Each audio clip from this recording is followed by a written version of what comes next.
À combien? 7 ou 4? J'ai pas compris.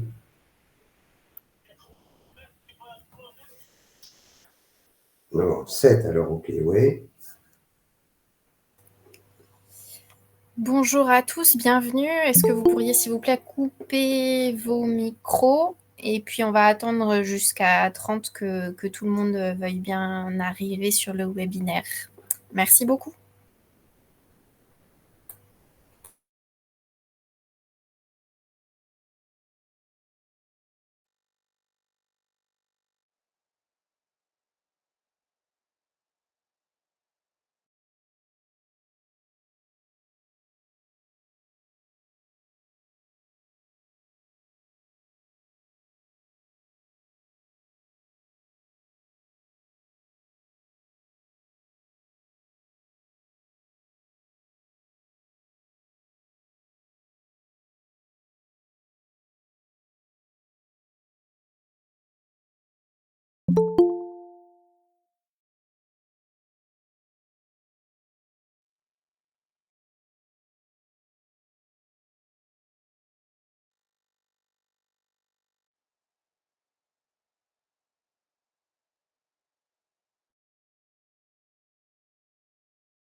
Le son, il n'y a pas de problème.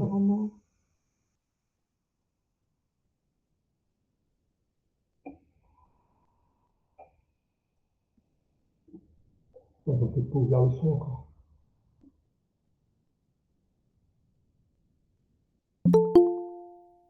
Ça, c'est notre micro à nous, non? Oui, c'est le nôtre, mais l'instant, on a entendu. Ouais.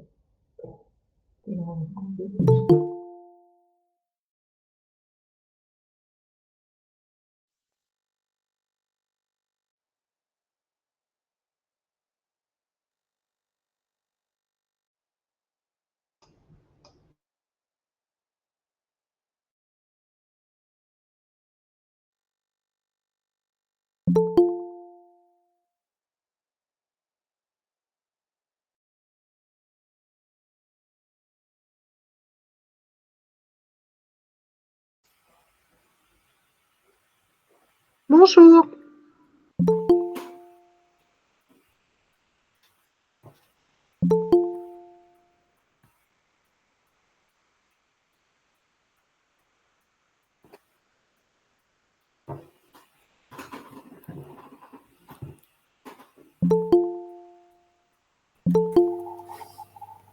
Bonjour à tous, bienvenue sur le webinaire. Alors, je ne sais pas si tout le monde est connecté pour l'instant, mais je pense qu'on va pouvoir lancer les introductions, comme ça donnera le temps au dernier d'arriver. Est-ce que vous m'entendez bien? Ok, merci. Donc, Oui. Oui. super. Merci à tous d'être là et bienvenue. Donc, je m'appelle Natacha Caillé. Je travaille à Europe Direct Lille Métropole. Voilà, donc juste quelques petites on va dire, consignes, mais pour que le webinaire se passe bien. Pour rappel, il est enregistré. Il sera donc disponible en replay par la suite. Ceux qui ne souhaitent pas apparaître, vous pouvez couper votre caméra. Pensez bien à éteindre les micros pendant les interventions. On prendra les questions de chacun à la fin. Voilà. Et donc, pour démarrer, ce webinaire est organisé en collaboration avec 3 Europe Direct. Europe Direct Hainaut Hauts-de-France, Bassin Minier Hauts-de-France et puis Lille Métropole.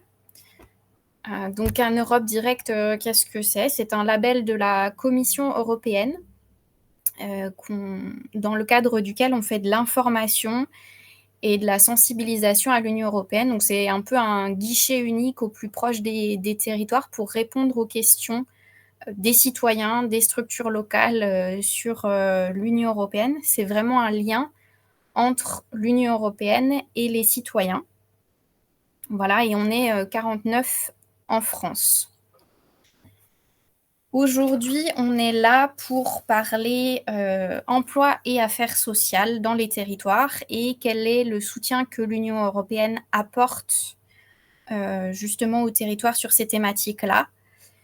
Donc, le webinaire est organisé dans le cadre du mois de l'économie sociale et solidaire et également dans le cadre d'une convention de partenariat signée entre la CRES, la Chambre régionale de l'économie sociale et solidaire, et le mouvement associatif par les Europe Direct, donc Lille Métropole, Bassin Minier Hauts-de-France, Hainaut Hauts-de-France et puis Dunkerque Littoral en 2023.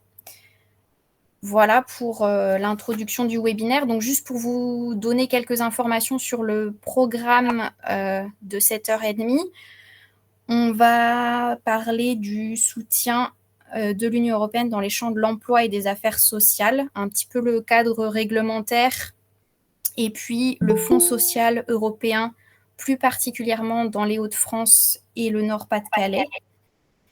Et on fera aussi un mini panorama des fonds de l'Union européenne mobilisables, ainsi que les modes de gestion en France. On aura un témoignage d'un porteur de projet.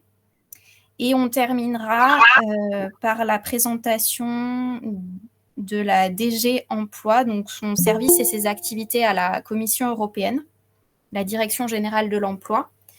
Et éventuellement, si on a le temps, les priorités de la future Commission européenne. Voilà un peu pour le programme. Donc, pour introduire le premier intervenant, André Dehouet, qui est ancien fonctionnaire de la Commission européenne. Il a travaillé à la Direction générale de l'emploi et il est conférencier Team Europe Direct, donc qui va commencer aujourd'hui par introduire donc notre sujet. André, je crois que vous souhaitiez partager un PowerPoint. Je vais vous laisser la main.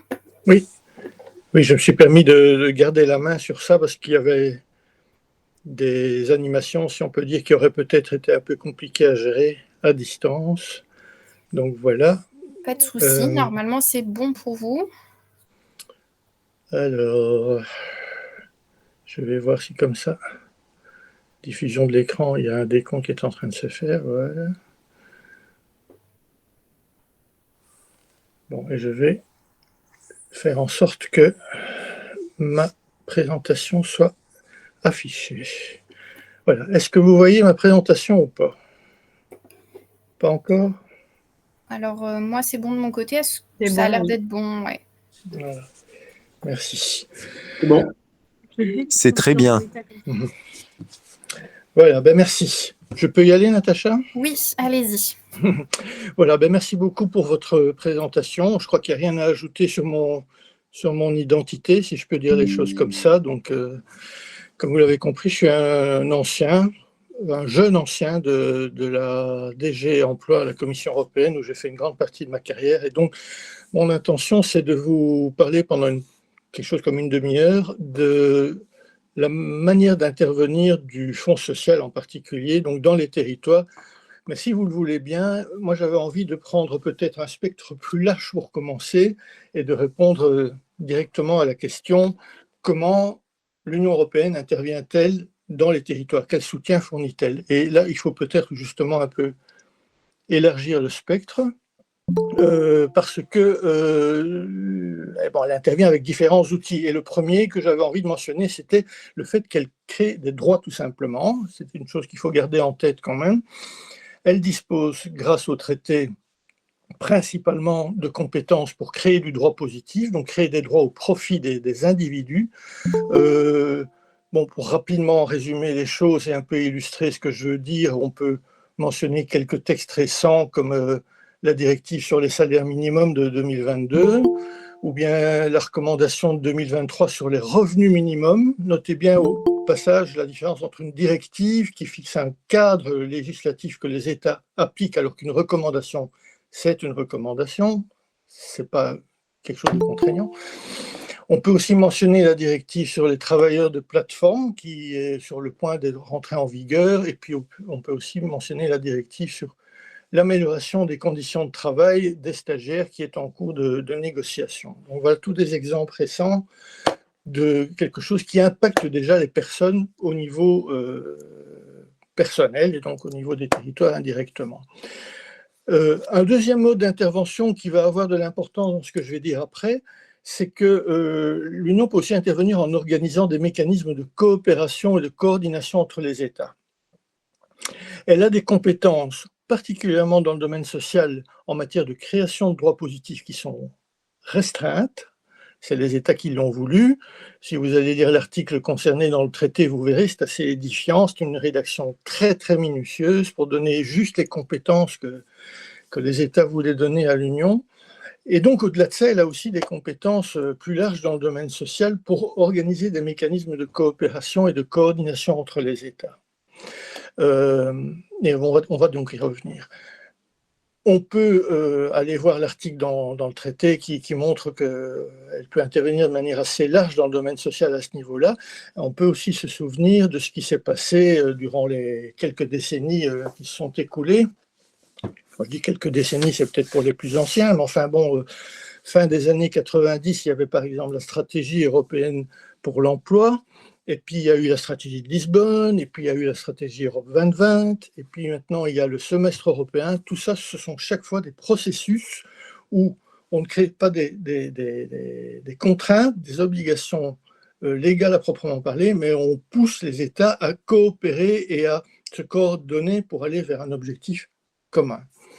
Voilà. Ça, c'est pour un deuxième outil. Et puis, le troisième outil, c'est aussi le fait que l'Union, elle peut lancer simplement des initiatives ou des actions pour, disons, faire de la promotion, si on peut dire, pour des priorités de nature politique, mais sans qu'il y ait un financement de projet obligatoirement en lien avec cela. Donc, on peut, par exemple, se souvenir de l'initiative Soutenir l'emploi des jeunes en 2020, ou encore l'année européenne des compétences en 23, ou l'initiative IS qui remonte à 2021, une fois que le Covid avait, l'année précédente, montré les effets dévastateurs qu'il pouvait provoquer sur l'emploi. Donc chaque fois là, on incite les États et les territoires au sein des États à mener des actions qui relaient, si on peut dire, des priorités que l'Union veut mettre en avant et utilise au passage les fonds et les programmes qu'il gère pour pouvoir justement relayer, faire rebondir ces priorités-là sur le terrain.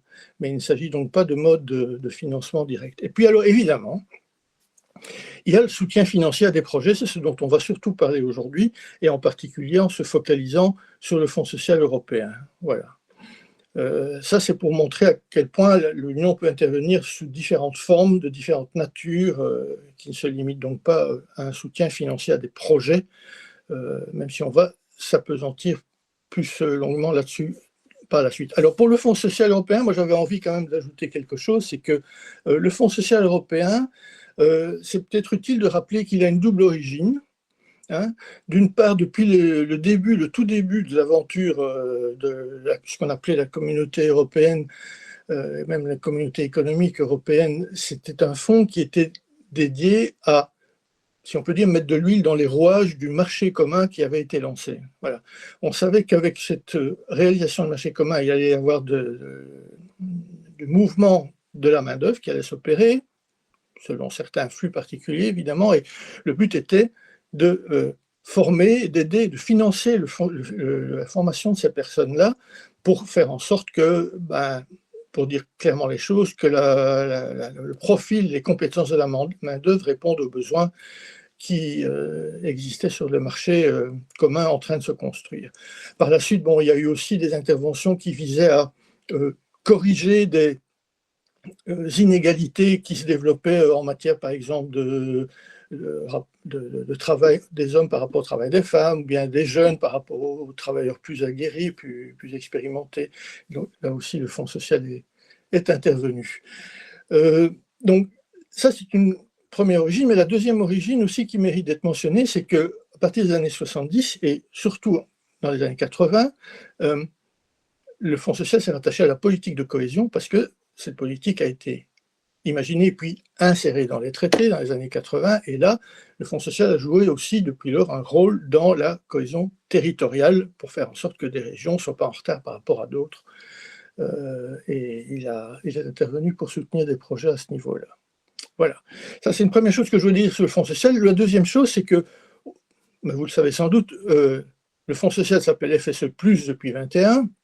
Pourquoi ? Parce qu'il a simplement absorbé certains programmes ou initiatives qui existaient extérieurement à lui précédemment. On peut parler du FEAD, donc l'aide alimentaire, qui maintenant est intégré dans le Fonds social plus, le Fonds social européen plus. On peut parler aussi de l'IEJ, l'initiative emploi jeune, qui était un abondement qui avait été apporté par phases successives au programme, à certains programmes en tout cas soutenus par le Fonds social. Maintenant, c'est intégré également dans le Fonds social plus. Il y a d'autres, il y a l'initiative EASY aussi en matière d'innovation sociale. Donc tout ça fait partie d'un ensemble plus cohérent.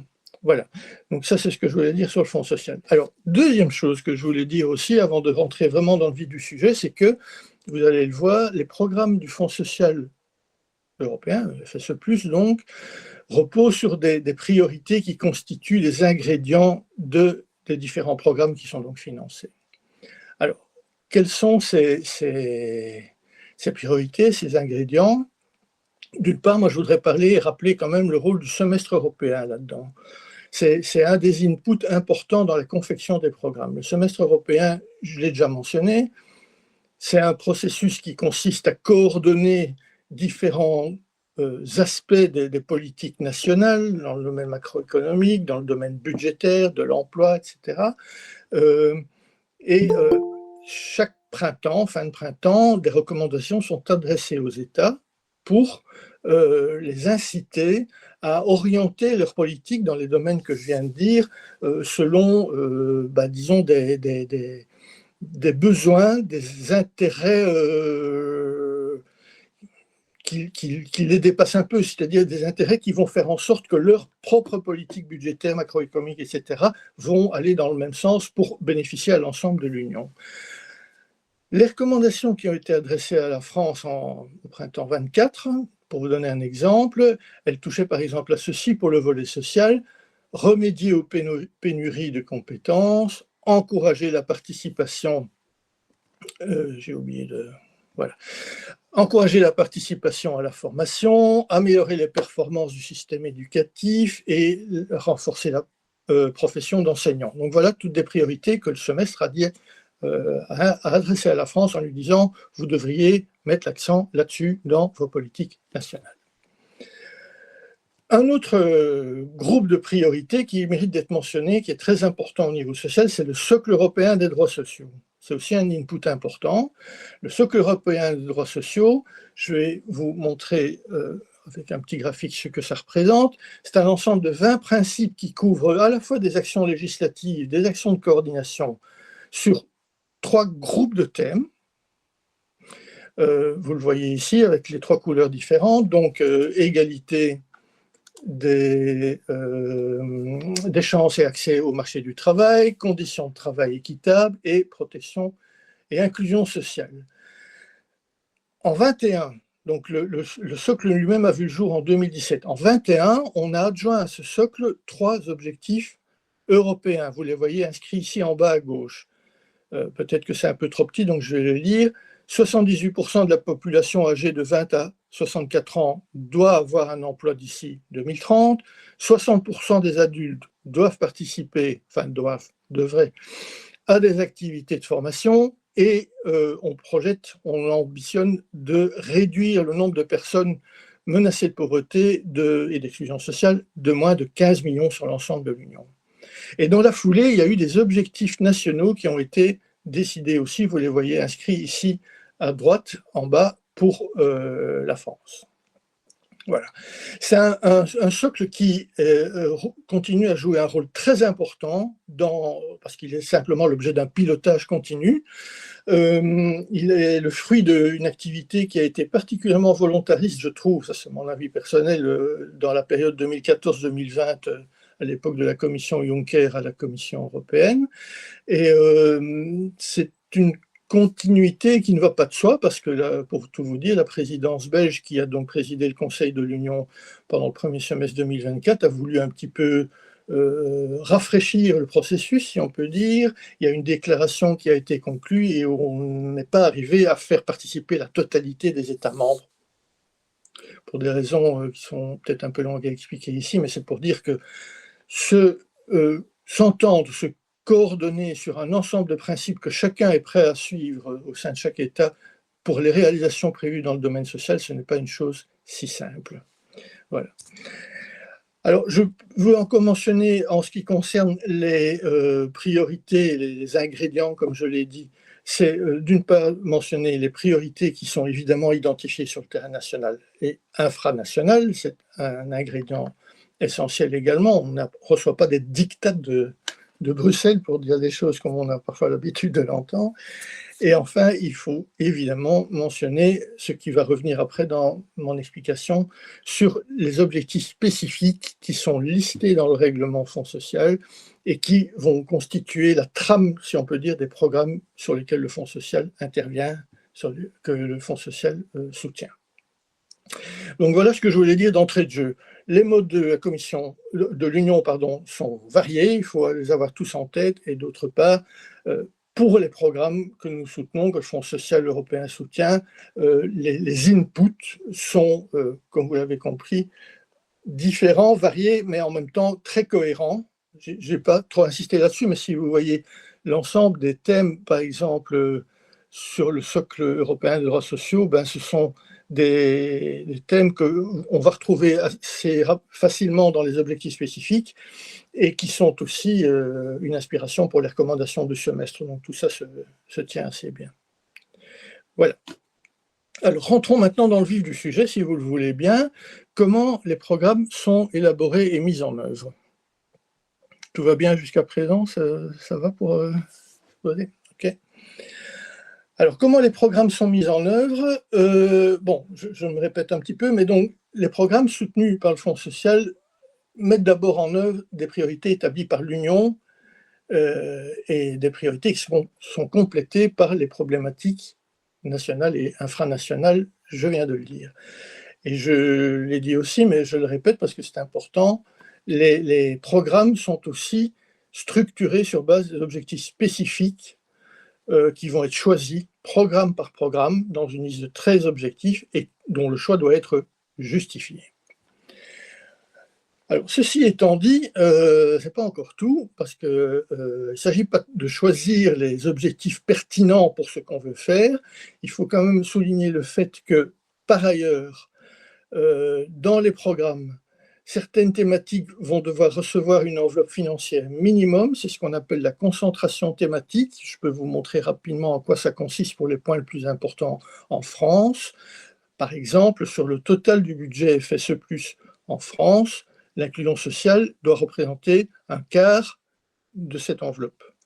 La privation matérielle doit représenter un tiers de cette enveloppe, au niveau national, hein, j'insiste. L'insertion des jeunes, les projets qui soutiennent l'insertion des jeunes, doivent représenter 1/8 de cette enveloppe. Et si je veux aller vraiment au bout, je dois encore même préciser que dans les régions ultrapériphériques, c'est RUP par RUP que cette exigence est requise, doit être remplie. Donc voilà, exigence de concentration.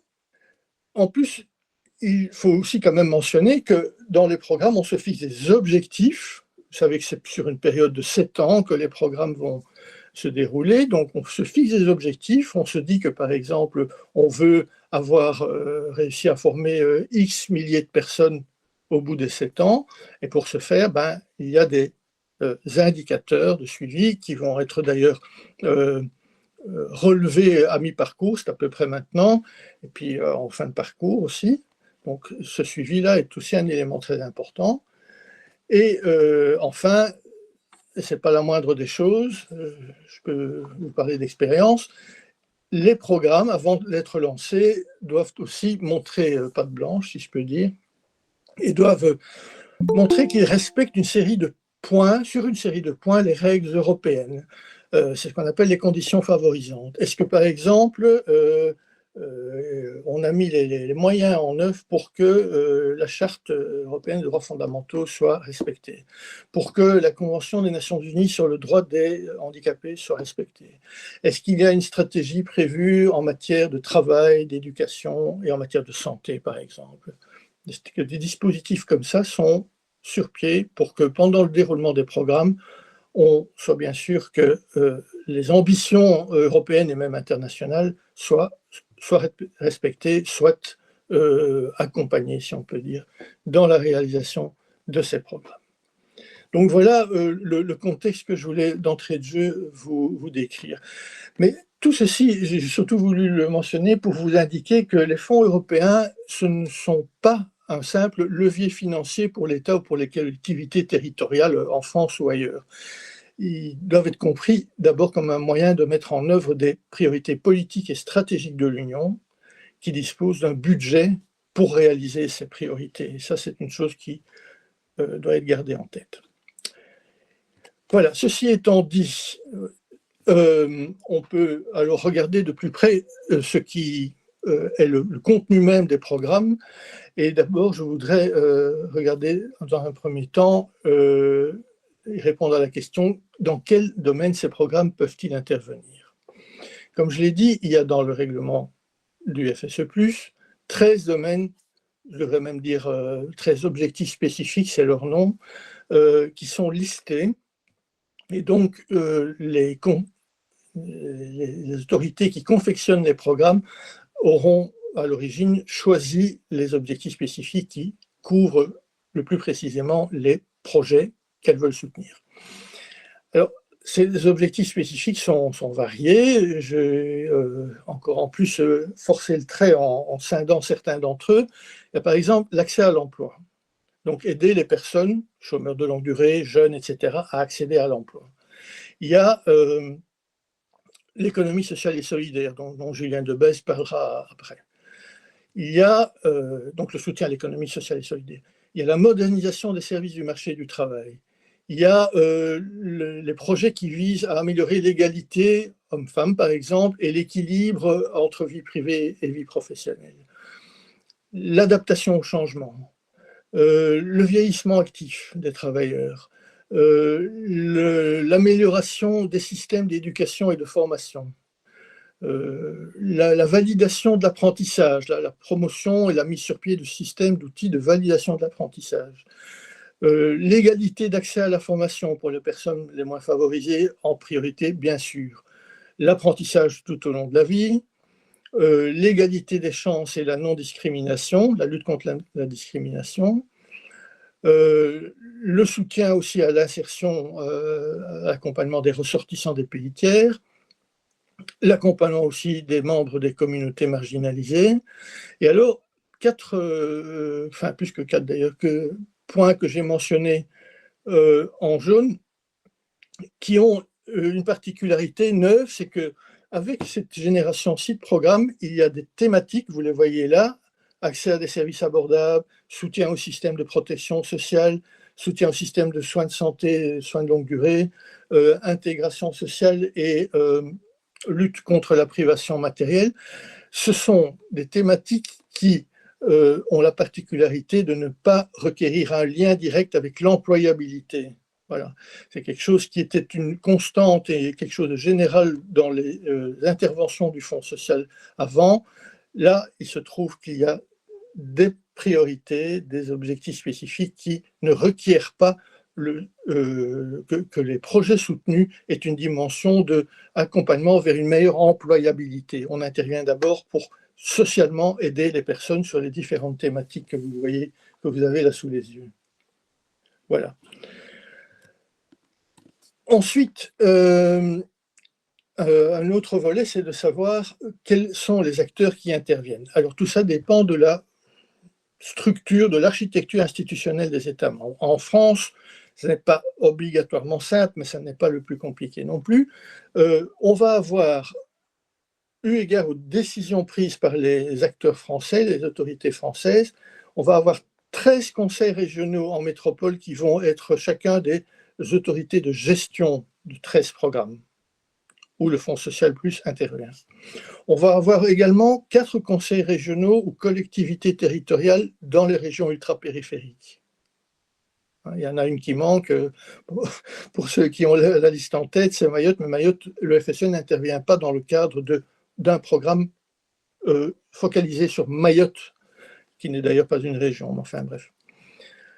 On va aussi avoir la DGFP qui va intervenir pour un programme national FSE+, avec, dans son cas, quelque chose d'important à souligner, c'est que la structure de mise en œuvre de ce programme est un peu plus complexe. Il va d'abord y avoir un rôle joué par les DREETS et les DEETS dans les régions ultrapériphériques pour mettre en œuvre au niveau plus local le programme lui-même, qui garde une enveloppe nationale gérée par la DGFP par ailleurs.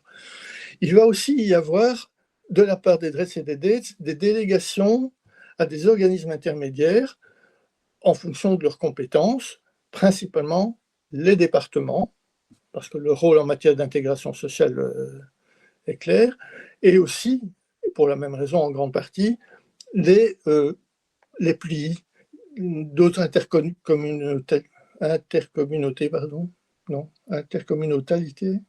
communalités, voilà, j'y arrive, qui vont donc être un ensemble d'organismes intermédiaires assez nombreux, mais qui ont le grand mérite de pouvoir agir au plus près du territoire. Voilà. Je dis assez nombreux parce que bon, on connaît parfois les critiques qui ont été adressées face à l'architecture rendue un peu plus complexe à cause de ce nombre. C'est plus de 120 organismes intermédiaires en France, ce n'est pas si mal quand même quand on compare aux autres États membres, mais il y a déjà eu des efforts de rationalisation qui ont été faits dans l'organisation, dans la structuration de ces OI, et par ailleurs, je le rappelle, donc, il y a une proximité par rapport au territoire qui n'est franchement pas négligeable.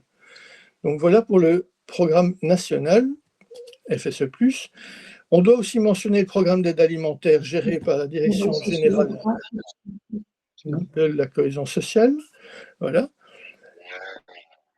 Et j'ajouterai d'ailleurs sur ce programme-là que non seulement il y a un programme national qui est géré par la DGCS, mais il y a aussi des interventions au titre de ce programme d'aide alimentaire qui relèvent, enfin du programme, des interventions d'aide alimentaire et matérielle qui relèvent du programme national géré par la DGFP d'une part, et par un autre programme régional qui est le programme de la Martinique qui a choisi d'intervenir également là-dedans. Voilà, comme ça on est parfaitement complet. Donc voilà pour ce qui est des acteurs. Et vous aurez constaté donc au total, on a affaire en France à 19 programmes où le FSE+ intervient, sans parler bien sûr du programme national du Fonds pour une transition juste, dont je reparlerai un peu plus tard. Ça va pour le timing, là, Natacha, ou qu'est-ce qui me reste là, grosso modo? À peu près 10 minutes. Ok, on va essayer d'accélérer. Alors, quant au montant disponible, on va faire les choses globalement. Donc, le FSE+ en France, c'est 6,7 milliards sur 7 ans. Voilà, avec des niveaux de cofinancement variables sur lesquels je ne vais pas m'étendre, mais donc il y a, comme vous savez, 3 catégories de régions avec des niveaux de taux de cofinancement variables selon la catégorie de région. Bon. Si on regarde un petit peu plus en détail, ce montant-là, il est partagé selon une logique de 1 tiers, 2 tiers entre les régions et l'État. Encore un peu plus loin, le programme national FSC+, c'est 4 milliards. Hors assistance technique, si je me souviens bien. Pour ce qui est de ce programme au niveau des Hauts-de-France, quasiment 286 millions. Et puis par ailleurs, il y a le programme régional dans les Hauts-de-France, géré par le Conseil régional, 223,5 millions. Donc, tout ça nous amène à un montant sur lequel je vais revenir tout de suite, mais il faut encore ajouter à ça le programme aide alimentaire matérielle, 582 millions, qui agit au niveau national, et puis on peut aussi mentionner le programme pour le fonds Transition Juste, son volet social, national, 309 millions, et décliné au niveau des Hauts-de-France, qui sont une des 6 régions éligibles, 97,5 millions, 0,3. Donc voilà un peu je ne veux pas dire l'apparence, mais l'aspect global donc, des interventions et la ventilation de ces montants dans les Hauts-de-France. Ce qui est intéressant, c'est qu'en fonction de ce que l'on veut, vu l'architecture française, on peut regarder ce que chaque programme a comme dotation, ça, vous venez de le voir. On peut regarder aussi ce que chaque territoire a. Pour les Hauts-de-France, par exemple, si on fait le total des différents programmes qui interviennent sur le territoire, ben on est déjà à 607 millions, par exemple. Voilà. Et alors, évidemment, on peut regarder ce qui se passe thématique par thématique. Voilà. Ce n'est pas une chose très simple à faire. Vous avez eu un aperçu avec l'énumération des objectifs spécifiques tout à l'heure. Mais si on regarde rapidement ce qui se passe au niveau national, la répartition thématique, vous l'avez sous les yeux, c'est-à-dire quasiment 50% pour l'inclusion active et puis le reste ventilé comme vous le voyez.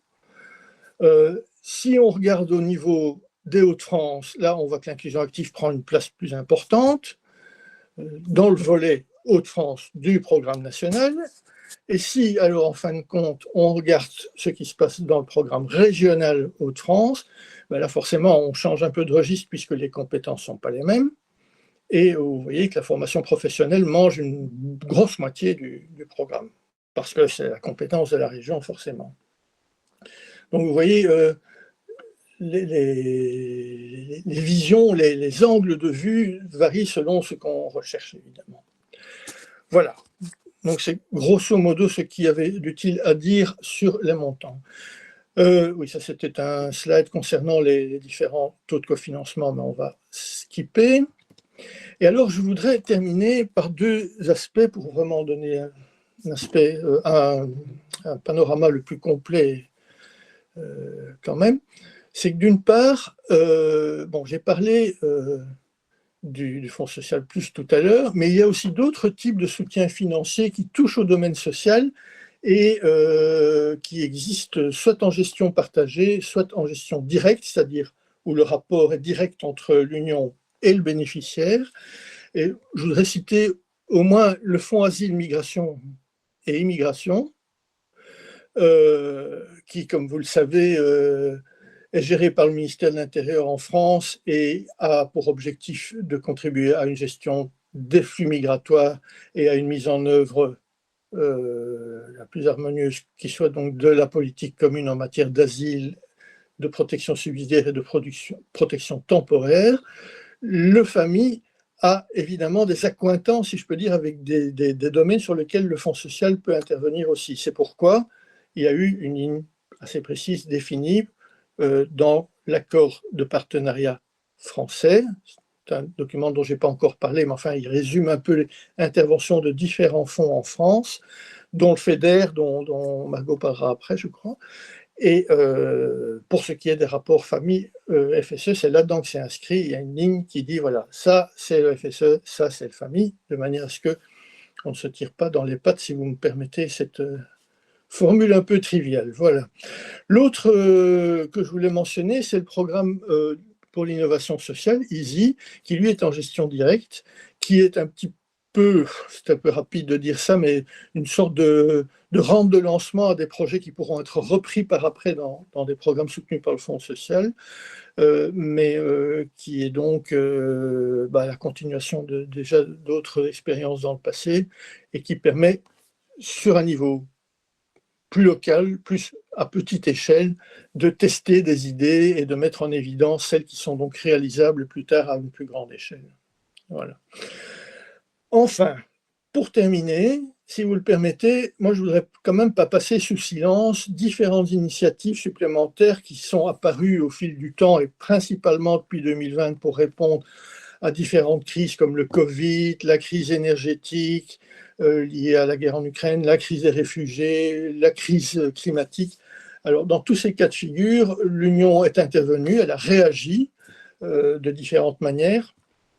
Je voudrais l'aborder très très rapidement, mais on a eu des cas d'intervention qui relevaient plutôt de l'assouplissement législatif, de la flexibilisation des textes législatifs, de manière à permettre simplement d'utiliser l'argent encore disponible pour des nouvelles nécessités liées aux événements.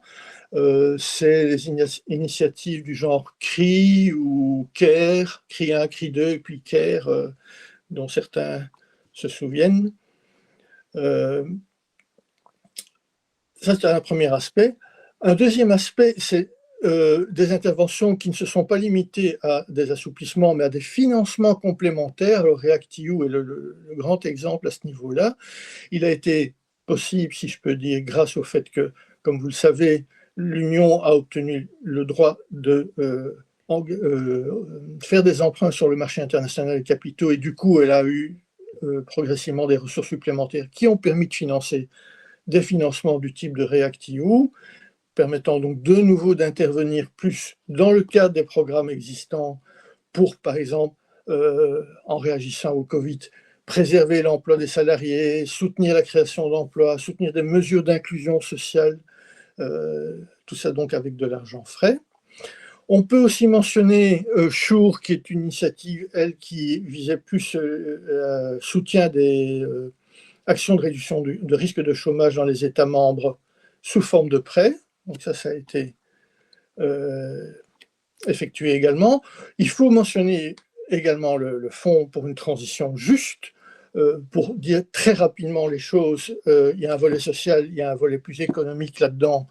Le volet social est géré au niveau d'un programme national, mais décliné en régions, du moins pour les régions éligibles à ce sujet, et le but étant de faciliter une reconversion ou une insertion professionnelle des travailleurs qui sont impactés par la transition vers la neutralité climatique. Voilà. Donc il y a des mesures de soutien à l'emploi et à la formation, des mesures d'inclusion active focalisées sur ces populations-là. Voilà. Et alors enfin, je ne voudrais pas terminer sans mentionner quelque chose de fondamental parce que ça peut peut-être avoir un rôle important à l'avenir, mais Julien Debesse en parlera sans doute si on a le temps, c'est le plan de relance. Et le plan de relance français, qui est donc financé lui aussi par ce que l'Union a pu tirer de son emprunt sur le marché internationaux, ce plan de relance, donc qui est financé dans le cadre de la facilité pour la relance et la résilience, il contient un volet cohésion qui couvre des thèmes qui sont également à connotation sociale ou de nature sociale, comme la sauvegarde de l'emploi, les jeunes, le handicap, la formation professionnelle. Alors ça ne fonctionne pas comme le FSE, c'est déjà piloté au niveau de l'État, mais c'est un élément à prendre en compte puisque les domaines d'intervention, la nature des domaines d'intervention sont proches. Et donc il s'agira de coordonner l'ensemble à l'avenir. Voilà, je vous remercie, j'espère que je n'ai pas trop débordé. Merci André, non c'est bon. Donc merci pour ces précisions sur les grandes stratégies de l'Union européenne sur l'emploi et les affaires sociales et puis les précisions sur le Fonds social européen. Donc on va continuer ce webinaire avec Margot Carpentier, qui est chargée de mission et de coordination du pôle Europe Direct à Europe Direct Hainaut Hauts-de-France. Et je vais partager l'écran. Et puis Margot, je te laisse la parole. Eh bien, bonjour à tous, je m'appelle Margot, je travaille chez Europe en Hainaut. Nous sommes aussi un centre Europe Direct depuis 2022. Nous intervenons sur le Valenciennois et sur la Vénois. L'écran s'affiche, c'est parfait. Et ce que je vous propose dans les prochaines minutes, c'est de compléter bien sûr le propos de mon prédécesseur, mais aussi de parler d'autres programmes européens sur lesquels vous pourriez émarger. Parce que quand on dit affaires sociales, emploi, en vérité, comme on l'a vu à l'instant, il n'y a pas que le FSE. Et donc, c'est ces programmes-là dont j'aimerais vous parler. Et j'aimerais introduire mon propos avec un premier schéma qui permet de faire le lien avec le propos de Monsieur Dewey pour comprendre les différentes familles de programmes et de fonds européens, les différents modes de gestion et comment ces fonds européens arrivent au niveau le plus local possible. Au centre de ce schéma, vous avez différents thèmes sur lesquels l'Europe intervient, dont l'insertion professionnelle, dont l'inclusion et la jeunesse, bien entendu, mais il n'y a pas que ça. On a parlé du FSE. Alors, le FSE, il s'intègre dans la catégorie fonds structurels avec un mode de gestion partagé. On l'a dit, c'est différentes portes d'entrée possibles. Ça peut être l'État, ça peut être la région et ça peut être des organismes intermédiaires aussi. Les modes de sélection pour ces fonds structurels, ça peut être au fil de l'eau ou par appel à projet. En face, nous avons les fonds sectoriels qui sont en gestion directe. Ça veut dire que ce sont des programmes gérés directement par la Commission européenne via des appels à projets. Donc, un premier schéma pour comprendre où on se situe. On peut passer à la slide suivante avec encore un schéma pour bien comprendre les différences entre ces deux familles. Je l'ai dit, des modes de gestion différents, des méthodes de sélection différentes. Et ce qu'il faut aussi noter, c'est que du côté des fonds sectoriels, en fait, il y a un champ des possibles énorme. Plus de 300 programmes. Je vais faire le zoom sur 2 programmes dont vous avez déjà entendu parler. La deuxième chose à noter sur ces fonds sectoriels, c'est que ce sont en général des projets transnationaux en consortium. En face, on a les fonds structurels. Je vais faire le zoom aussi sur quelques-uns en complément du propos de Monsieur Dewey. Donc, on peut rentrer dans le vif du sujet avec le programme SERV, Citoyens, Égalité, Droits et Valeurs, avec des thèmes qui peuvent nous être intéressants aujourd'hui. Le programme est divisé en 4 volets. Vous les avez à l'écran. Et l'objectif de ce programme-là, c'est de lutter contre toute forme de discrimination. Donc, rappelez-vous, fonds sectoriel consortium, ça veut dire monter des projets avec des partenaires européens. Donc, 4 grands sujets. La promotion de l'état de droit et de la démocratie pour le premier volet.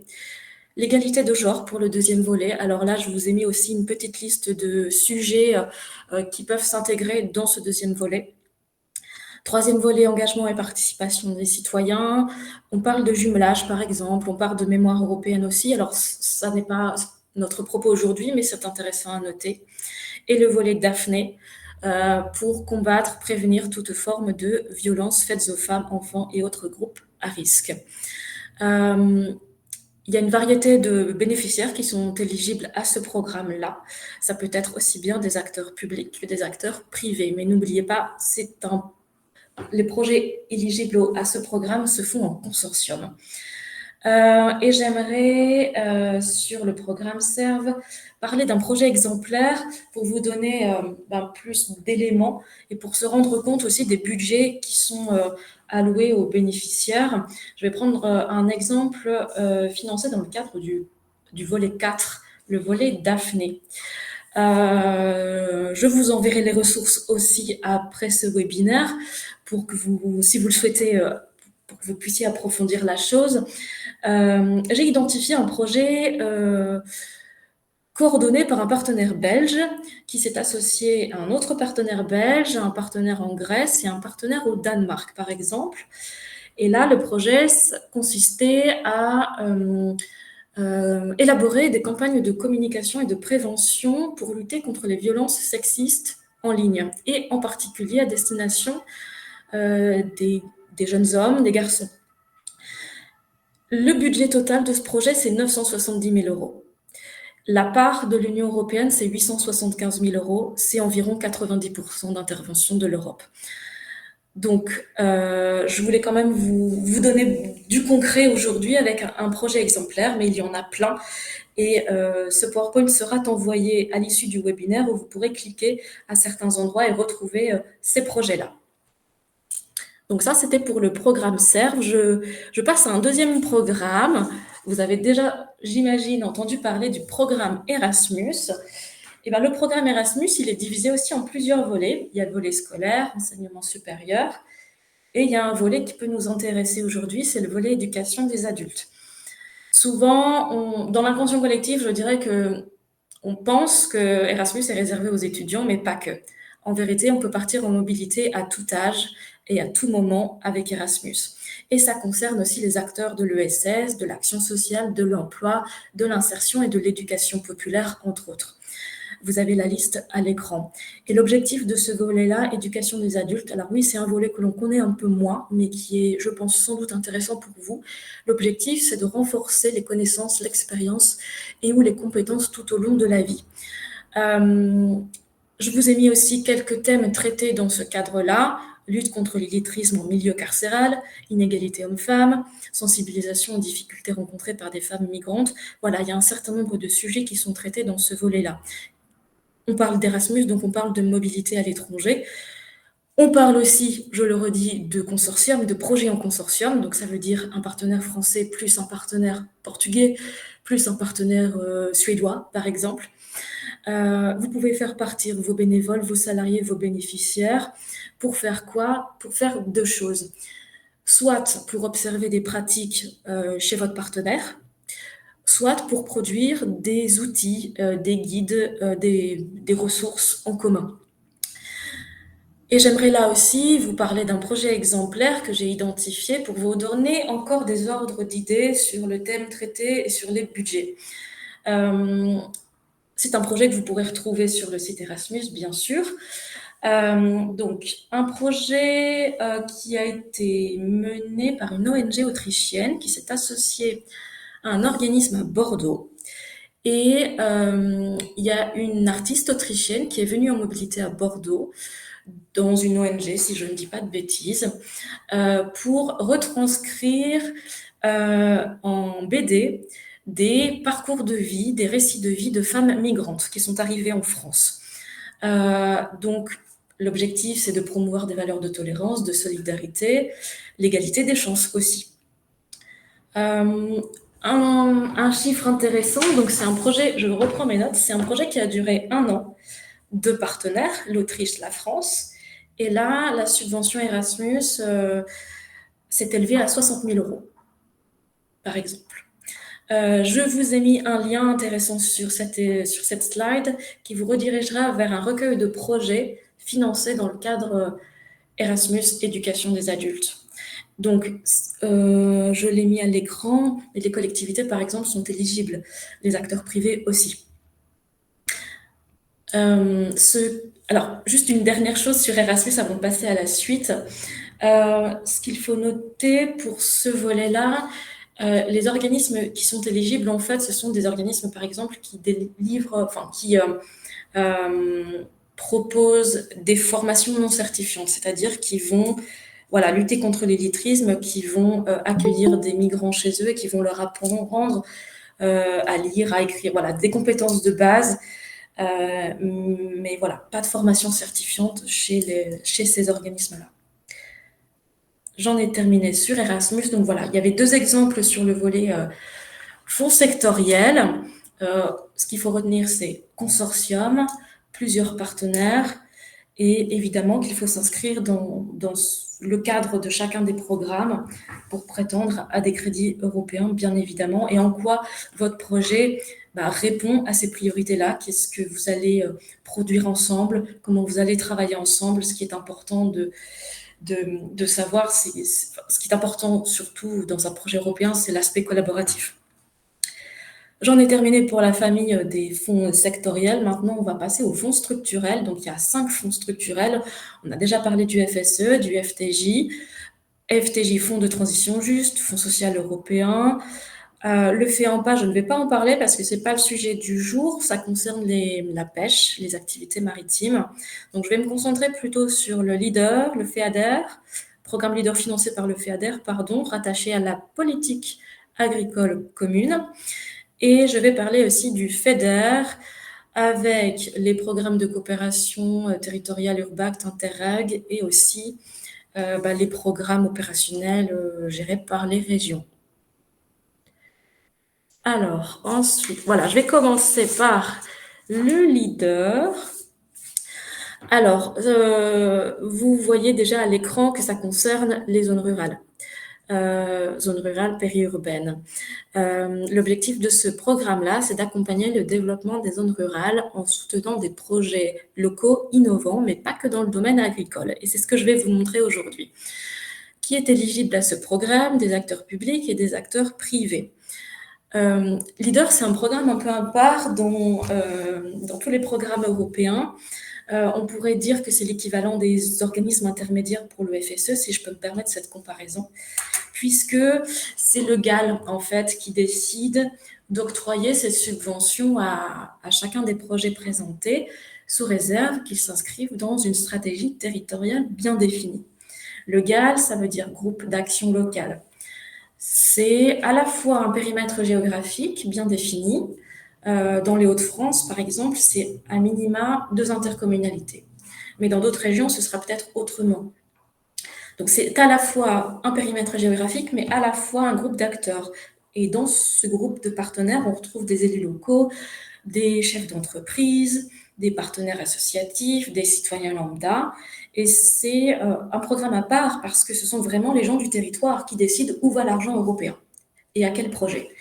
Et ce sont eux aussi qui décident sur quel sujet on va travailler en fonction des priorités du territoire. Quelques chiffres intéressants pour les Hauts-de-France. Pour la programmation 2021-27, il y a 20 territoires leaders dans les Hauts-de-France. Il y en a 3 dans le département du Nord, en Flandre, en Avesnois et dans le Cambrésis. Donc, ça représente pour ces 20 territoires une enveloppe de 22 400 500 000 euros, je crois, ce qui fait à peu près une enveloppe de 1,2 million, 1,3 million par territoire pour 6 ans. Et chaque territoire a des priorités différentes et va financer des choses très différentes. Il y a quelques thèmes intéressants que j'ai relevés dans certains des territoires, soit sur la programmation passée 2014-2022, soit sur la programmation en cours 21-27. Et avec LEADER, on peut financer des projets en lien avec l'égalité des genres, l'accessibilité des personnes en situation de handicap, la mobilité inclusive et solidaire, par exemple. Et j'aimerais justement faire le zoom sur ce sujet-là, la mobilité inclusive et solidaire, avec un projet qui a été financé du côté de Berck-sur-Mer dans le cadre de la programmation 2014-2022. Ça concerne une auto-école. Une auto-école qui a acheté des véhicules adaptés pour les personnes en situation de handicap, pour leur permettre d'apprendre la conduite dans les mêmes conditions qu'une personne tout à fait lambda, si je puis dire. Grâce à ça, ces personnes en situation de handicap, elles apprennent à conduire, elles réapprennent à conduire, et ça leur permet d'accéder à l'emploi, d'accéder aux soins de santé dans les mêmes conditions que son voisin. Sur les budgets, j'ai les budgets sous les yeux. C'est un projet qui a coûté 89 000 euros. Et la part LEADER, ça représente 13 000 euros. Alors LEADER, oui, finance des projets en zone rurale, des petits projets en général, mais je crois que ça permet surtout à ces territoires-là de penser autrement et de se réinventer. Donc, ce qui touche à la mobilité inclusive et solidaire, ce qui touche à l'égalité des genres, ça peut être financé peut-être par le FSE, mais il y a peut-être une autre porte d'entrée avec le LEADER sur certains territoires bien spécifiques. On peut passer à la slide suivante. Là, je m'attaque au FEDER. Go, je m'excuse de t'interrompre, mais il va falloir accélérer un petit peu. Ça marche. 5 petites minutes. C'est parfait. Alors, je vais aller très vite sur le FEDER. Je pense que vous avez entendu parler des programmes Interreg.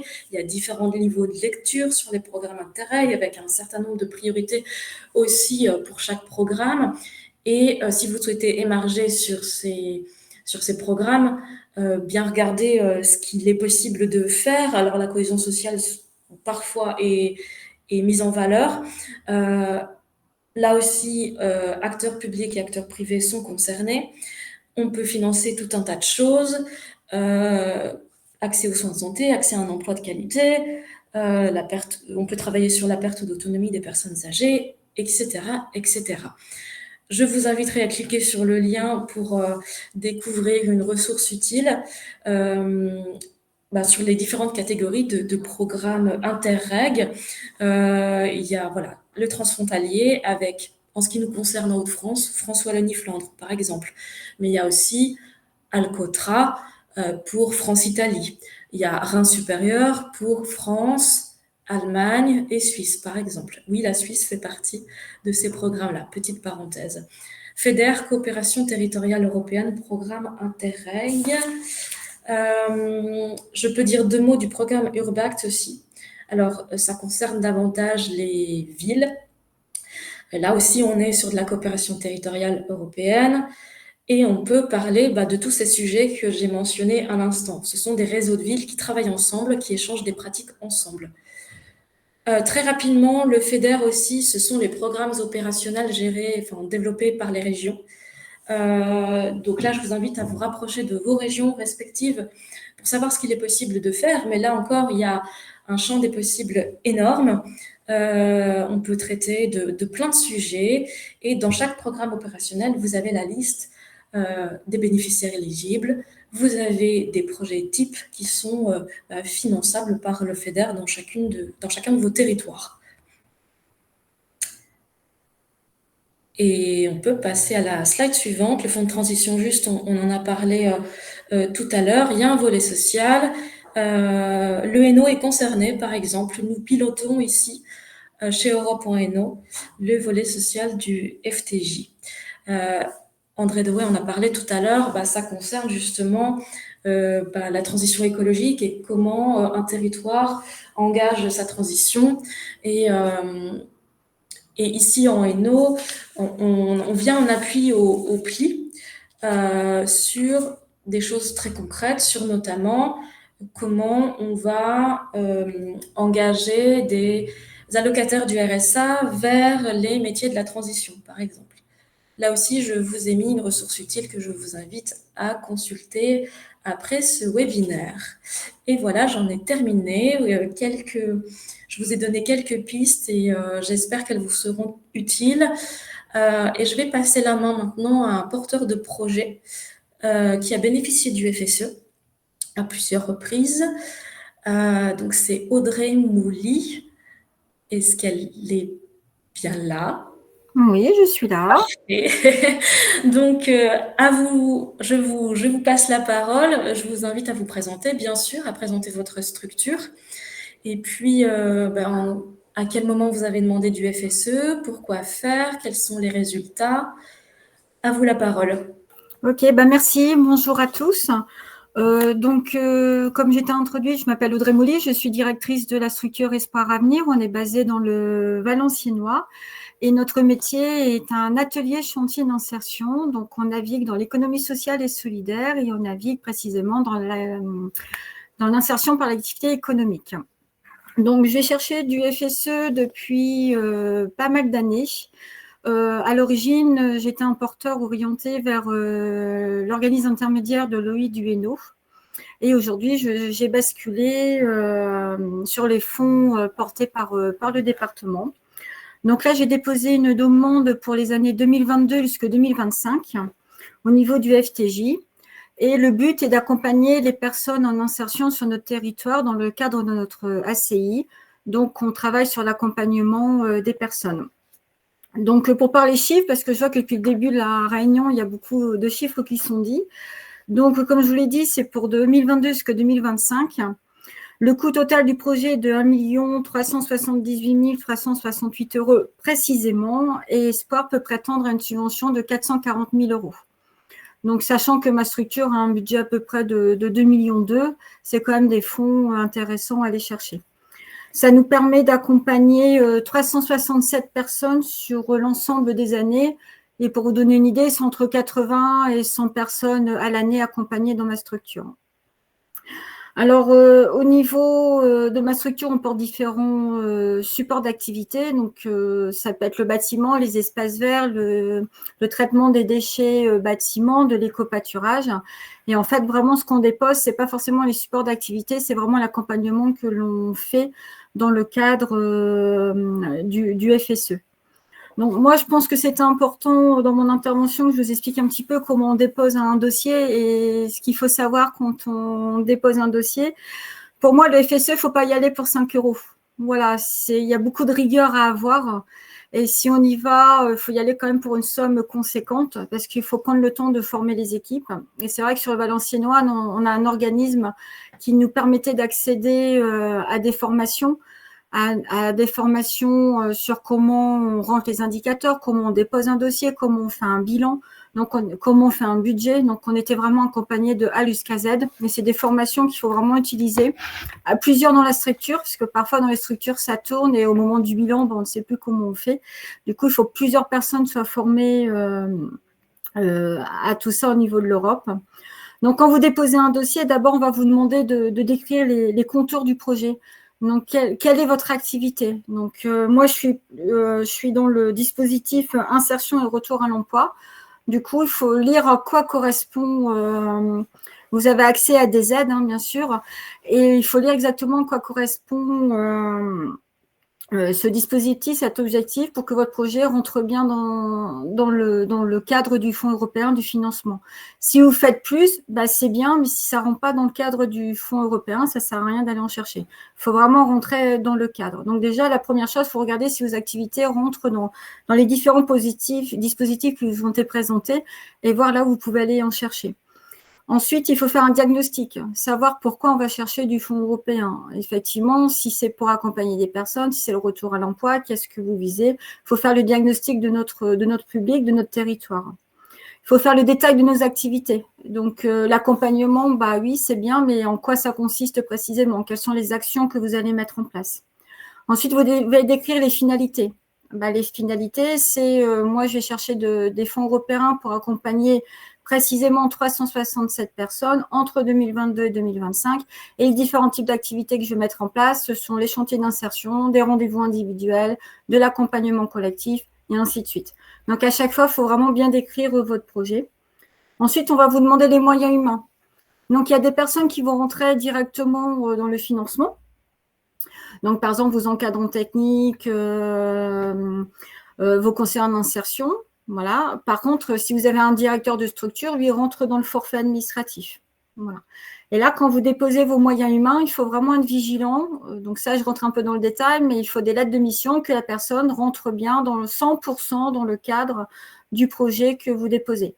S'il fait 80% un projet déposé par l'Europe et 20% une autre action, il a le droit, sauf qu'il va falloir justifier les 80% de temps. Ce qu'il faut vraiment retenir quand vous déposez un dossier auprès du FSE de l'Europe, c'est que tout ce que vous écrivez dans votre demande, à un moment donné, vous allez devoir le justifier au moment du bilan. Et le bilan, c'est ce qui conditionne la réception des fonds, de la subvention. Ça veut dire que là, aujourd'hui, je peux prétendre à 440 000 €, mais si je ne dépense pas suffisamment en termes de ressources humaines, si j'arrive pas, je dis que j'ai 367 personnes éligibles, mais que j'en rentre que 350, la subvention va se proratiser. Donc, il faut bien retenir que tout ce que vous écrivez dans votre dossier, il y a un moment donné, va devoir le justifier. Si vous dites que vous faites de l'accompagnement individuel, il va falloir fournir les justificatifs, comme quoi vous faites bien l'accompagnement individuel. Donc, ça peut être les fiches de suivi, ça peut être les feuilles signées lors des rendez-vous, etc. Si vous êtes sur du collectif, c'est les fiches de présence collective. Ensuite, on va vous demander des résultats. Donc, nous, les résultats, c'est quand même d'accompagner les personnes, de lever les freins sociaux, de lever les freins professionnels et d'accompagner vers l'emploi et par exemple, des périodes d'immersion. Du coup, vous devez chiffrer aussi. Ben voilà, j'envisage que sur mes 367 personnes, j'estime à peu près autant de personnes qui vont retrouver un emploi. Là aussi, il faudra justifier, il faudra mettre les contrats de travail. Si vous allez par exemple sur les périodes d'immersion qui sont des stages en entreprise pour simplifier, là aussi, vous devez justifier la pièce. En fait, vraiment, j'insiste sur ça. C'est pas parce que vous pouvez prétendre à un montant qu'au final, vous l'aurez si vous ne savez pas le justifier. Voilà. Donc, quand vous déposez un dossier, ayez bien tout de suite en tête, ah bah si ça, je peux pas justifier, bah autant pas le mettre parce que vous allez être ennuyé à un moment donné. Ensuite, ce qu'il faut faire important avec l'Europe, même monsieur l'a expliqué tout à l'heure, c'est qu'il y a des principes à respecter. Donc, il y a la publicité d'abord. Donc, dès que vous allez quelque part, vous dites « Coucou, je suis financée par l'Europe. » Voilà, donc il faut bien communiquer sur le sujet. Moi, j'ai fait ma pub, donc c'est bon. Sur tous vos outils de communication, il y a vraiment de la rigueur à avoir. Il y a un ordre dans les logos, il y a une couleur à avoir, il y a une taille à avoir, mais tout ça, il existe des outils qui peuvent nous accompagner. Ça, c'est vraiment simplifié. Il y a vraiment des outils qui nous permettent d'avoir les bons outils de communication. Après, il faut vérifier qu'ils sont bien affichés dans nos structures et qu'ils y restent.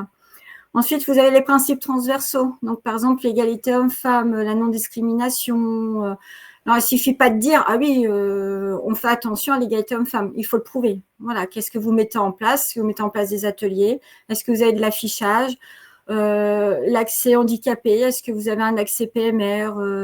Voilà, donc tout ça, ça se justifie soit avec des feuilles de présence quand vous faites des ateliers, soit avec des photos des affiches que vous pouvez mettre. Mais c'est des choses vraiment importantes que parfois on oublie, mais c'est essentiel quand vous déposez des fonds européens. Si je me souviens bien, sauf erreur, votre subvention peut être aussi diminuée d'un pourcentage si vous ne respectez pas ces obligations. Voilà. 3% si je me souviens bien. Ensuite, il y aura la partie budget. Donc, souvent, le FSE fonctionne... pour ma part, on est en budget restreint. Donc, avant, on pouvait être en budget global, vous mettez toutes vos charges et vos dépenses. Donc, il fallait tout justifier. Aujourd'hui, pour ma structure, on est en périmètre restreint, ce qui nous permet de mettre que des charges de salaire de personnel, donc qui sont concernées, je le répète, par le projet que vous déposez, et un forfait administratif où dedans, il y aura le personnel administratif, le directeur, qui travaille sur le dossier FSE, mais qui fait tellement d'autres choses à côté qui ne peut pas être mis à 100% sur le FSE. Voilà. Et en face, vous mettez toutes les ressources. Donc, le FSE, oui, mais viendra se calculer en déduction des subventions que vous avez. Pour les chantiers d'insertion, on est accompagné par le département, on a une subvention, il faut l'indiquer.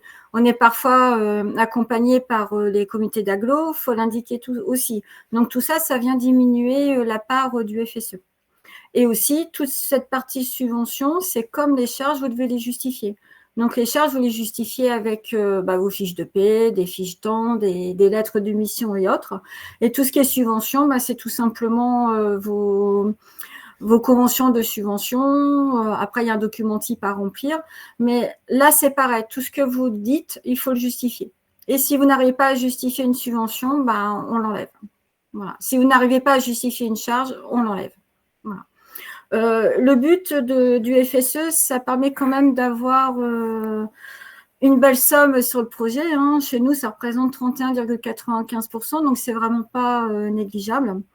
Je le redis, il ne faut pas y aller pour quelques centaines d'euros, ça ne vaut pas le coup. Il faut former vos équipes. Si vous ne savez pas justifier les choses, il ne faut pas les mettre. Il faut beaucoup de rigueur. Et dans ma structure, ce qu'on fait, c'est là, par exemple, on est subventionné de 2022 à 2025. Même si le FSE ne nous le demande pas, on essaie de stocker les pièces, de scanner les pièces au fur et à mesure. Donc, dès que l'année est passée, je demande à mes CIP de commencer à scanner. Parce qu'une année à scanner, c'est déjà fastidieux, mais quand vous devez scanner 4 années d'un coup, ça l'est beaucoup plus. Voilà. Donc, la méthode chez nous, c'est de faire au fur et à mesure. Comme ça, il n'y a pas de panique au moment de rendre le dossier. Voilà. Après, c'est ce que je pensais vous dire sur les fonds européens qui sont quand même importants dans notre structure. Et sur les Valenciennois, on a la chance d'avoir un organisme qui nous accompagne, comme je vous disais, en formation, en tout ce qui est outils de communication et autres. Voilà, donc je ne sais pas si je suis dans les temps et si vous avez des questions complémentaires. C'est parfait. Merci beaucoup. De rien. Ce que je retiens surtout de votre propos, c'est la rigueur. La rigueur dans l'écriture, la rigueur dans le suivi, la définition aussi au départ d'objectifs le plus clair possible, parce que ce sera beaucoup mieux ensuite dans la mise en œuvre du projet. Alors, par contre, il ne faut pas avoir peur de déposer un dossier FSE parce que quand vous le déposez, il y a quand même des allers-retours avec les interlocuteurs qui vous suivent au niveau de l'Europe. Et ils vous disent, bah, ça, on n'a pas bien compris ce que tu veux dire. Tu peux le réécrire.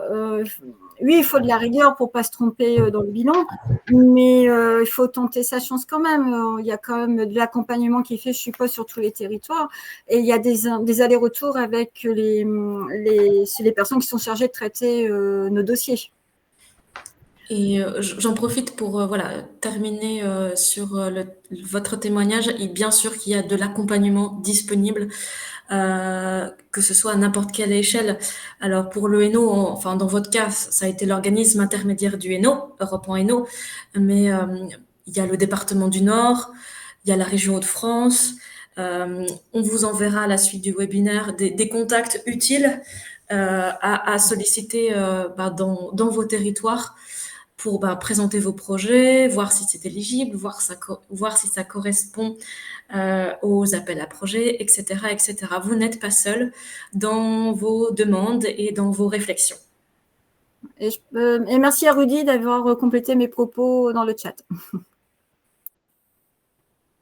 Est-ce qu'on a le temps de prendre une question ou on la prendra à la fin? Natacha, qu'est-ce que tu en penses? On va prendre toutes les questions à la fin parce que si on commence, je suis désolée, on va prendre le dernier intervenant. Donc, je passe la parole à Julien Debeys de la Commission européenne. Oui, merci Margot. Tu m'entends bien? Oui, c'est parfait, merci. Parfait. Mais je vais aller rapidement, comme ça on aura un bon moment de questions. Et en fait, je trouve que l'exposé d'André était clarissime, celui de Margot était vraiment très clair aussi. Et on a eu un témoignage tout à fait concret de Audrey qui vous dit en fait, oui, il faut de la rigueur quand on veut aller chercher du FSE. J'aime assez bien cette expression. Il faut de la rigueur et ça vaut le coup de demander des gros montants parce que l'investissement administratif sera bien rentabilisé dans ce cas-là. Alors nous, ce qu'on va faire là maintenant en 10 minutes, ou pas plus, je vais vraiment essayer d'aller très vite, on va faire un petit zoom sur l'économie sociale qui nous intéresse ici aujourd'hui. Donc tous les fonds dont on a parlé, tous les chiffres dont on a parlé, il y a toujours moyen d'aller chercher un financement économie sociale. Hein. Donc que ce soit en gestion partagée ou en gestion directe de la commission, il y a quand même facilement moyen de rentrer un projet économie sociale. Mais moi, je parlais plus à l'aspect politique. Et alors, Margot, tu peux lancer le slide que j'avais. Au prochain, voilà. Ah oui, c'est amusant. Quand j'ai vu Europe en Hainaut, sincèrement, je dois admettre mon ignorance. Pour nous, en Belgique, le Hainaut, c'est une province. Et je ne savais pas qu'il y avait vraiment une partie de la France Et oui, en Hainaut de manière tout à fait légitime. Voilà. Donc, voilà. On en apprend tous les jours. Alors, mon unité à la DG Emploi, où André était encore il n'y a pas si longtemps, mais je vois qu'il reste tout à fait informé et on top of things, comme on dit ici. C'est l'unité qui s'occupe de l'entrepreneuriat inclusif et l'entrepreneuriat social.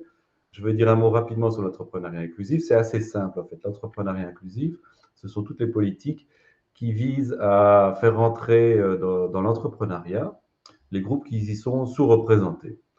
Et ces groupes sont connus, ce sont d'abord les femmes. Il y a moins de femmes entrepreneurs ou indépendantes que les hommes.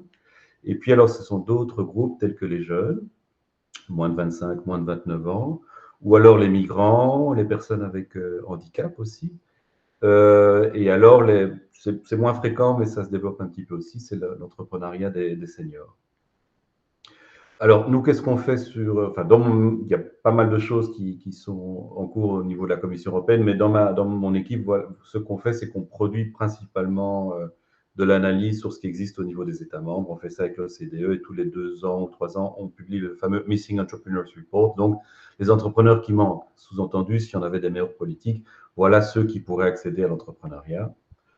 Et alors, au niveau des jeunes, plus précisément, on a mis en place un réseau qui se réunit en ligne, mais parfois aussi de manière concrète, qu'on appelle le Youth Entrepreneurship Policy Academy. Vous pouvez taper ça sur Google et vous verrez qu'il y a un site. Et les séminaires Coutenoux en ligne, qui visent en fait à chaque fois identifier les barrières que les jeunes rencontrent dans leur accès à l'entrepreneuriat, sont accessibles à tous. Donc, vous pouvez très bien, si ça vous intéresse, vous enregistrer à la prochaine série de webinaires qui aura lieu en janvier. On a aussi un outil, le tool, le Better Entrepreneurship Policy Tool, qui vous permet de regarder si votre écosystème, que ce soit une municipalité, une région ou même une organisation, est vraiment inclusif pour tous les groupes de personnes que j'ai mentionnés. Et alors, on a financé, on devrait peut-être faire ça dans le prochain mandat, on verra un petit peu ce qui nous est demandé par le nouveau commissaire. On a notamment financé un réseau d'incubateurs pour leur demander de faire plus attention à ces groupes de personnes, donc les femmes, les jeunes, les personnes migrantes, les personnes avec handicap, leur demander, tiens, d'essayer d'incuber plus avec ces personnes-là, et ça a été très, très instructif. Prochain slide, on va passer maintenant à l'entrepreneuriat social, mais ça, j'ai finalement assez peu de choses à vous apprendre parce que je suis sûr qu'il y a beaucoup de gens ici qui le connaissent mieux que moi. La définition, un vaste sujet, on y reviendra dans un prochain slide, mais pour dire ce qu'on fait actuellement, donc il y a une unité à la DG Emploi, il y a une autre unité à la DG Gros, il y a aussi des personnes qui sont actives, par exemple dans la DGNIR, dans tout ce qui est économie sociale mais internationale. Le gros programme actuellement, c'est toujours de mettre en œuvre un plan d'action pour l'économie sociale qui a été adopté fin 2021.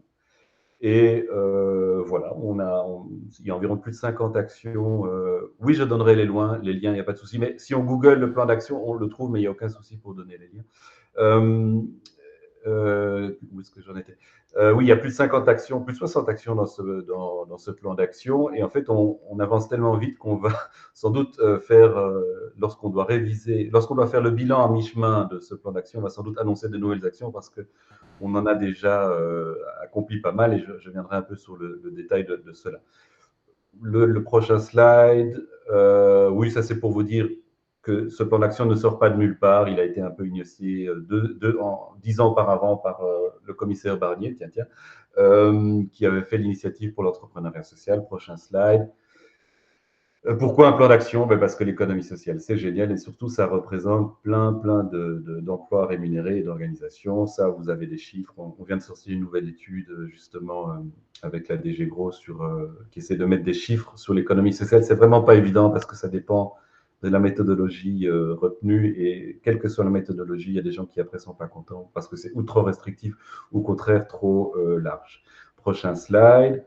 Oui, donc nous au niveau européen, notre définition de l'économie sociale, qu'en France vous appelez l'économie sociale et solidaire, c'est d'abord un critère sur la forme légale qui est plutôt sur les coopératives, associations mutuelles et fondations. Mais de plus en plus, ce critère sur les formes légales est contaminé, si je puis dire, par les critères qui permettent de reconnaître les entreprises sociales, c'est-à-dire l'économie sociale, ça devrait en principe répondre toujours à ces critères-là, primauté des personnes et de certains objectifs ou environnementaux sur le profit, donc il faut un objectif tout à fait clair, social, positif, réinvestissement de tout ou de la plupart des profits, et alors une gouvernance qui essaye d'être un peu différente qu'une simple gouvernance hiérarchique. Prochain slide. Alors, dans le plan d'action dont je vous ai dit qu'il était déjà en bonne partie achevé, enfin en tout cas très très fort avancé, je vous ai listé les 10 actions principales. La première, vous avez peut-être entendu parler de celle-là. On a fait en sorte que, le plan d'action, c'était la Commission qui l'avait adopté, mais on a demandé aux États membres, réunis au sein du Conseil de l'Union européenne, de s'accorder sur une recommandation qu'ils se donnaient eux-mêmes, en fait, pour le développement de l'économie sociale. Donc, on a essayé de mettre très haut dans l'agenda des États membres l'économie sociale par cette recommandation, qui est un acte juridique non contraignant, mais un acte juridique quand même, et c'est intéressant. Deuxième action, c'est qu'on organise régulièrement des actions de formation, des webinaires et des ateliers avec les fonctionnaires des États membres sur des sujets relatifs à l'économie sociale. On en a eu un sur aide d'État et économie sociale, c'était assez important. Le dernier qu'on a eu, c'était sur comment les États vont pouvoir faire une stratégie pour l'économie sociale qui doivent nous rendre d'ailleurs dans un an environ, parce que la recommandation du Conseil demande à ce que les États membres produisent ou mettent à jour leur stratégie en matière d'économie sociale. Que dire encore? La quatrième action, c'est là, ça vaut la peine de la relever, c'est qu'on a mis en ligne, en français on dit un portail, mais en anglais on dit un gateway, qui a vocation à vraiment rassembler, pas toutes, mais les principaux points d'information concernant l'économie sociale. Donc si vous voulez savoir, tiens, qu'est-ce qui se passe sur l'Europe, sur l'économie sociale au niveau européen, vous googlez, et encore, je peux donner le lien après, c'est EU Gateway for Social Economy. EU Gateway for Social Economy. Et vous aurez, on essaie de faire ça de la manière plus claire possible, vous aurez à peu près tout ce qui se passe au niveau de l'économie sociale au niveau européen. Ouais. On peut aller à la slide suivante. Vous voyez que j'essaie d'aller vite. Oui, je vais vous parler dans un instant de InvestEU. Ben, en fait, on peut y aller tout de suite. Voilà la slide suivante. Voilà, encore la slide suivante. Donc, j'ai parlé du policy. Donc, le policy, c'est vraiment ce qu'on essaie de faire, comme on pousse les États membres, le plan d'action, la recommandation du Conseil, comment reconnaître, mettre l'économie sociale un peu partout dans l'agenda des États membres.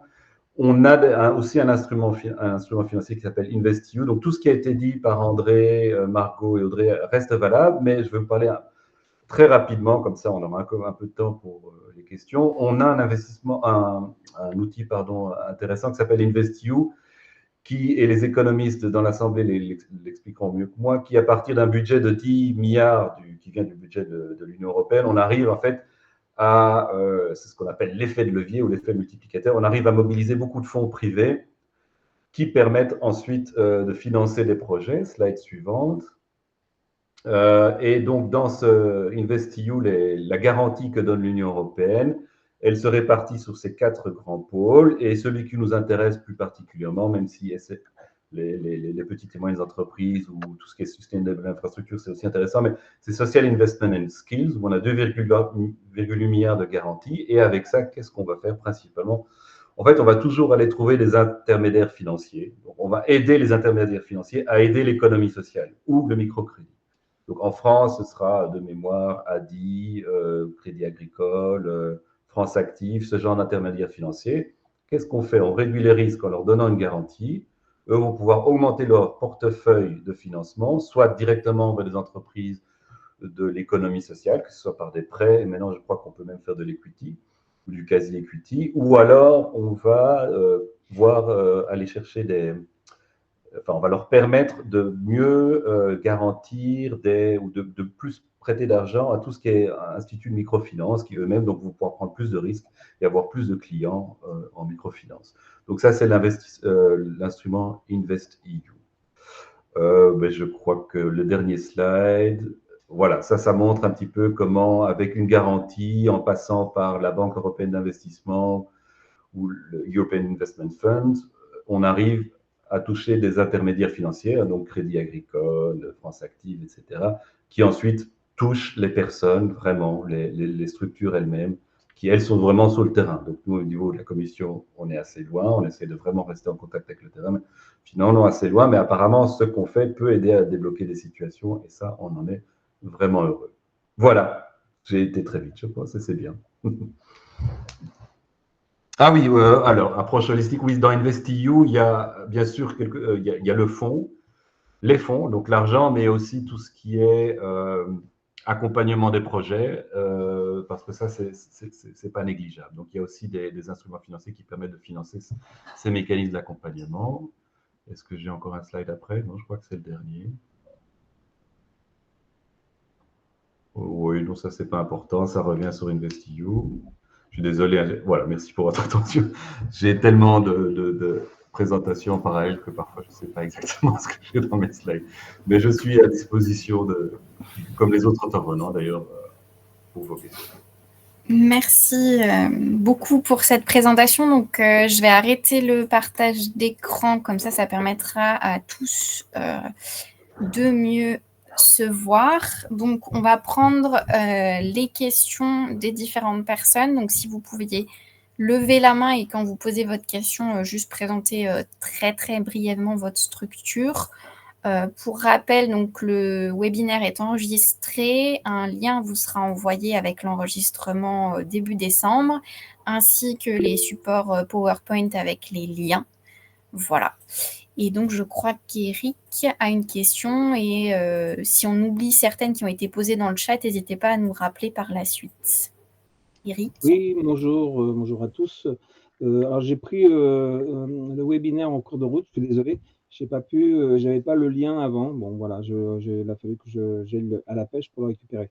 Alors, je suis Éric Leroy, je suis délégué à la Fédération française des maisons de l'Europe pour des personnes empêchées ou des personnes en situation de handicap. Et je fais partie de la Maison de l'Europe Seine-Maritime. Moi-même, je suis consultant spécialisé sur le handicap cognitif et les troubles spécifiques des apprentissages. J'accompagne et je donne l'autonomie à la lecture et à l'écriture auprès des projets de ces jeunes, soit en mission locale ou qui rentrent en formation, soit style AFPA ou autre. Ma question, c'est en fait, en 2005, j'ai eu l'occasion de pouvoir bénéficier d'un FSE pour un projet justement à accompagner une 13 jeunes qui ont des reconnaissances travailleurs handicapés et surtout spécialisés sur le handicap des troubles spécifiques d'apprentissage, dyslexique et autres. Et en fait, on a bénéficié de ce FSE qui était un montant de 90 000 €, qui était avec le département et un centre de formation. Moi, j'étais dans le cadre de mon association. Et en fait, à l'époque, c'était au niveau administratif très, très, très lourd. C'était très compliqué. Il y avait on passait beaucoup de temps à l'administration pour justifier tout ce qu'on faisait. Je voulais savoir aujourd'hui où on en était par rapport à ça.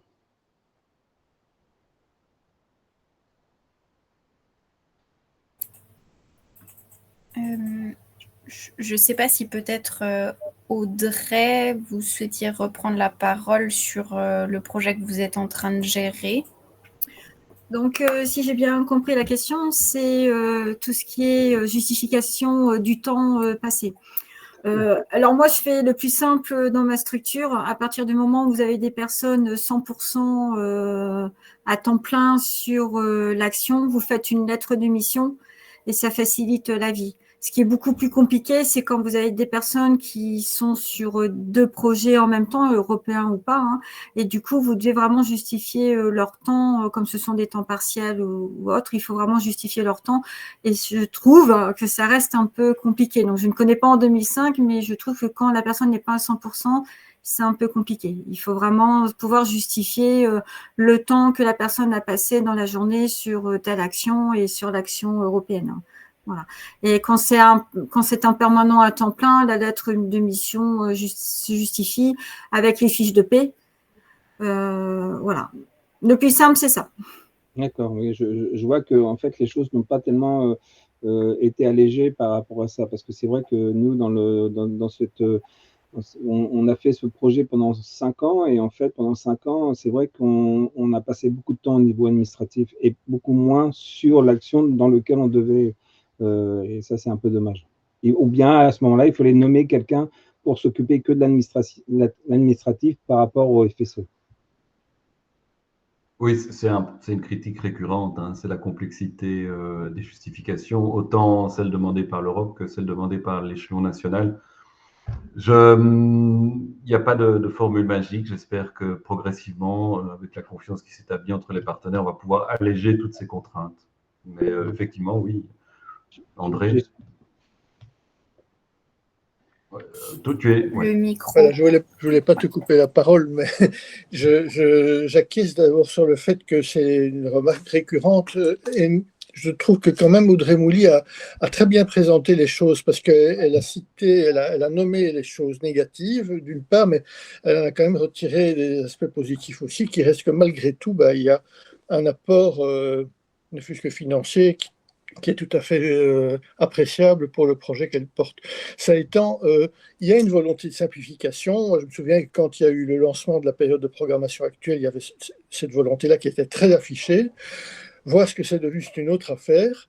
Julien, tu as raison de mentionner le fait qu'il y a sans doute les exigences européennes qui peuvent être excessives, mais il y a les exigences nationales qui viennent s'ajouter souvent, et il faut quand même en tenir compte. Il y a un travail à faire au niveau national. Et alors, bon, ça c'est peut-être une excuse qui a ses limites, mais dans une partie de mon exposé, moi j'ai montré à quel point il y avait des exigences qui peuvent sembler assez complexes, mais qui sont justifiées par le fait que l'Union n'a pas des ressources immenses et elle a un budget qu'elle veut focaliser sur la mise en avant, la promotion des priorités politiques et stratégiques qui sont les siennes. C'est un enjeu qui dépasse d'ailleurs le social, c'est un enjeu général. Donc, voilà, il y a une espèce de compromis à trouver là-dedans, mais il faut être conscient de ce problème, il me semble. Et puis pour le reste, engager des personnes ou faire travailler des personnes pour la gestion administrative, c'est prévu, et il y a de l'assistance technique qui existe en partie pour ça, d'ailleurs. Voilà. Très bien, merci beaucoup. Merci pour vos retours. Est-ce qu'il y a d'autres questions, peut-être notamment si elles n'avaient pas été répondues dans le chat, vous pourriez prendre la parole.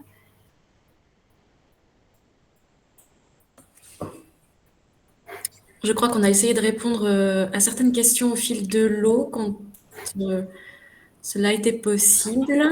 Je revérifie. Une question sur les organismes intermédiaires, ça c'est bon. React-EU, c'est bon. Le PowerPoint, bien sûr, qui sera envoyé à tous avec les ressources utiles et des contacts utiles. Et André a levé la main, c'est ça. Je pense qu'il ne l'avait pas baissé précédemment. Voilà, bon. Je pense que du coup, on est bon. Donc pour clôturer le webinaire, je voudrais dire merci à André, Margot, Audrey et puis Julien pour leur présentation et leur intervention respective. Merci beaucoup. Encore une fois, le webinaire a été enregistré, il sera disponible, le PowerPoint aussi. Ça va juste prendre un petit peu de temps pour que la technique fonctionne. Donc, on vous enverra ça début décembre via les liens, les mails avec lesquels vous vous êtes inscrits. Voilà. Et puis, n'hésitez pas à nous reposer des questions par la suite. Voilà, on fera le maximum pour vous rediriger vers les contacts qui pourront vous être utiles. Donc, voilà. J'ai une petite question. Oui, est-ce qu'il serait possible de nous envoyer régulièrement vos webinaires que vous mettez en place sur les sujets oui, on transmettra ça au réseau Europe Direct et aux maisons de l'Europe. Voilà. Et puis, si vous le souhaitez, vous nous envoyez un mail et sur nos infolettres respectives, parce que comme on est 3 sur l'organisation aujourd'hui, on a des webinaires différents, donc on peut vous ajouter aux infolettres et là-dessus, ça apparaît également. Ça, faudra nous le préciser par retour de mail. Ça nous intéresse beaucoup puisqu'en fait, on a un projet de la Maison de l'Europe Seine-Maritime, un projet de monter le dossier Europe Direct. Ah. D'accord. Voilà, pour la Seine-Maritime, puisque sur la Seine-Maritime, il n'y a pas d'Europe Direct. Très bien. Voilà, en tout cas, n'hésitez pas à vous inscrire aux infolettres et puis à redemander les contacts précis par mail, il n'y a pas de souci. Ce qui sera intéressant, c'est qu'on reste en contact. Ça, c'est pour plusieurs questions, pour justement... nous sommes allés à Bruxelles et on a rencontré le directeur, un Italien qui est le directeur des Europes Direct. Je ne sais plus s'il est toujours sur la direction, c'est il y a 2 ans qu'on l'avait rencontré. Et il nous avait dit qu'il ne fallait pas hésiter à vous solliciter. Alessandro Giordani. Voilà, tout à fait. Oui, il est toujours là. André, oui. Le micro, juste. Excusez-moi. Sans doute qu'il n'y a pas d'Europe directe en Seine-Maritime, mais je sais qu'il y a une maison de l'Europe au Havre, en tout cas, donc il y a quand même peut-être. Oui, je fais partie de la Maison de l'Europe du Havre. Ah, ben voilà, ok. Voilà, je suis vice-président de la Maison de l'Europe du Havre. Voilà, ok. Enchanté. Voilà, encore une fois, merci à tous. Voilà, tout vous sera envoyé, puis n'hésitez pas à poser vos questions par retour de mail. Merci beaucoup. Merci beaucoup. Un grand merci à tous. Merci. Bonne fin de journée. Merci, bonne fin de journée. Au revoir.